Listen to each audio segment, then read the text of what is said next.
अस्सलामुअलैकुम वरहमतुल्लाहि वबरकातुहू। 19, 20 और 21 नवंबर उर्स चल रहा है जनाब हज़रत अल्लामा मौलाना शेखुल हदीस व तफसीर अमीरुल मुजाहिदीन जनाब खादिम हुसैन रिज़वी रहमतुल्लाहि ताला अलैह का। ये वो हीरा है कि जो अल्लाह कभी कभी अता फरमाता है अपने बंदों को, जब अल्लाह खुश हो। सैकड़ों सालों में ये ऐसे लोग रोज़ पैदा नहीं होते। अल्लामा इकबाल ने बड़ी अच्छी बात कही थी कि हज़ारों साल नरगिस रोती है अपनी बेनूरी पर, बड़ी मुश्किल से होता है चमन में दीदावर पैदा। ये ऐसी शख्सियत हैं जो कभी कभी अल्लाह रब्बुल आलमीन जब अपनी उम्मत पर कोई इनाम करता है तो ऐसी सूरत में कि ऐसा शानदार हीरा अता फरमा देता है।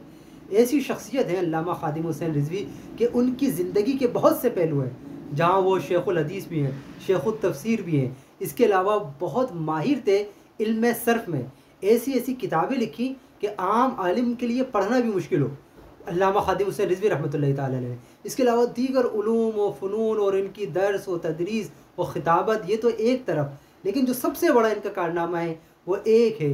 वो क्या कि नबी पाक सल्लल्लाहु अलैहि वसल्लम से इश्क़, मोहब्बत, वफ़ा, उनमें फ़ना हो जाना, ये आपको कहीं नहीं मिलेगा जो अल्लामा खादिम हुसैन रिज़वी का ख़ासा था। यही वजह थी कि अल्लाह रब्बुल आलमीन ने आपको वो उरूज अता फ़रमाया कि गैर से गैर, दुश्मन से दुश्मन ने भी माना कि वाकई इश्क़ हो तो ऐसा हो, अदब हो तो ऐसा हो, मोहब्बत हो तो ऐसी हो, तड़प हो तो ऐसी हो, लगन हो तो ऐसी हो। अल्लामा खादिम हुसैन रिज़वी रहमतुल्लाहि ताला अलैह। हालांकि वो बड़ा सख्त मौक़िफ़ रखते थे कि कोई बदमज़हब हो, चाहे वो कोई भी हो, शराबी, कबाबी, नमक हरामी, नजदी, वहाबी, वो कोई किसी के लिए बिल्कुल भी एक भी नरम गोशा नहीं रखते थे। आज भी कुछ लोगों को ये शौक़ होता है और ये जिसे बोलते हैं चुल होती है कि हम भी फेमस हो जाएं, तो फेमस होने के लिए वो क्या करते हैं, बदमज़हबों के लिए हल्का रवैया करते हैं। कोई सुलह कुल्लियत की बात करता है कि नहीं, हम उनसे सुलह करें, उनके करीब आएँ, उनकी तारीफ़ करें, उनको बुरा ना कहें ताकि वो भी हमें अच्छा समझें।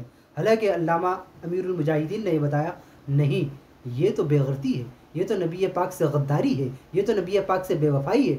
अरे लानत भेजो ऐसे लोगों पर जिन्होंने नबी पाक से वफ़ा नहीं करी, तुम उनसे वफ़ा करोगे। और क्या शान मिली, क्या इज़्ज़त, क्या मकाम मिला कि जिनको उन्होंने ज़िंदगी भर बुरा कहा, उन्होंने भी माना कि अदब व इश्क़ व मोहब्बत में इनका कोई सानी नहीं मिलता। जिसने अरबी में किसी ने बड़ी प्यारी बात कही थी, अल फ़ज़्लु मा शहीदत बिहिल आदा, कि असल तारीफ़ वो है कि दुश्मन भी माने कि वाकई ये है। तो जिसको वो मुसलमान भी नहीं माने वो भी मानता था कि इससे बड़ा आशिक़ रसूल नहीं हो सकता, इससे ज़्यादा सच्चा बंदा नहीं हो सकता। और हकीकत भी यही है कि हम देखें कि बड़े बड़े टांग वाले, बड़े बड़े मुस्टंडे, बड़ी बड़ी ताकत, जवानी रखने वाले भी जहाँ पीछे रह जाएं, डर जाएं, दब जाएं, वहाँ ये जो बज़ाहिर टांग से माजूर था, चल नहीं पाता था, लेकिन जब बात आए ख़त्म नबूवत की, नामूस रिसालत की, तो ये शख्स दौड़ता हुआ नज़र आता। सब अभी रुके हुए हैं, सोच रहे हैं, और ये दौड़ रहा होता उस फील्ड में कि नहीं, नबी पाक की इज़्ज़त पे कोई बात बर्दाश्त नहीं की जाएगी। ये तो फिर ईमान ही नहीं है। अगर नबी पाक की इज़्ज़त पर हमला हो और मुसलमान खामोश रहे तो ये तो बेग़ैरती की इंतहा है। तो इस पर कभी भी उन्होंने कंप्रोमाइज़ नहीं किया। और आखिर में यहाँ तक इतने बेजार हो गए कि उनकी क्लिप भी है कि आखिर में तो दुआ की कि या अल्लाह, मुझे जीना ही नहीं है ऐसी जगह पर कि जहाँ नबी पाक की इज़्ज़त पर हमला होता हो, मैं जीना ही नहीं चाहता। कहाँ मिलेगा ऐसा इश्क़, ऐसी मोहब्बत, ऐसी लगन और नबी पाक से ऐसी वफ़ादारी। फिर रसूलुल्लाह सिला भी देते हैं। तारीख़ में ऐसा नहीं होता कि इतना बड़ा जनाजा हो जितना खादिम हुसैन रिज़वी रहमतुल्लाहि ताला अलैह का था। किस वजह से? क्या माल बहुत था, दौलत बहुत थी, इज़्ज़त बहुत थी, शोहरत बहुत थी, मनसब था, ओहदा था क्या? एक चीज़ थी, नबी पाक से वफ़ा ऐसी की जो किसी ने नहीं की। तो ऐसा जनाजा हुआ जो तारीख़ में कभी नहीं हुआ।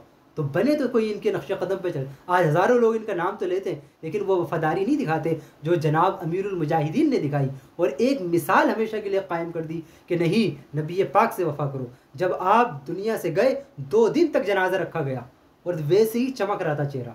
हालांकि साइंस ये कहती है कोई भी जानदार हो, इंसान हो या जानवर हो, अगर रूह निकल जाए वो फूलना शुरू हो जाएगा। उसके लिए ज़रूरी है बर्फ़ खाना हो, ये हो वो, लेकिन कुछ नहीं था। क्यों? कि नबी पाक का इश्क़ था। तो ये सबसे बड़ा बर्फ़ खाना है, ये सबसे बड़ी हिफाजत करता है, जिस्म की भी, शक्ल की भी, सूरत की भी, किरदार की भी, अखलाक की भी। कब्र में जा रहे हैं तो और चमक रहे हैं। किसी ने आपके मुताल्लिक़ बड़े अच्छा ये बात कही कि न किसी और को चाहा, न कहीं ध्यान गया, अपने सरकार की इज़्ज़त पे वो कुर्बान गया, और दीन के, ईमान के तहफ़्फ़ुज़ का वो सामान गया, और करते हुए दुनिया से ये ऐलान गया कि उन्हें माना, उन्हें जाना, न रखा गैर से काम, लिल्लाहिल हम्द, मैं दुनिया से मुसलमान गया।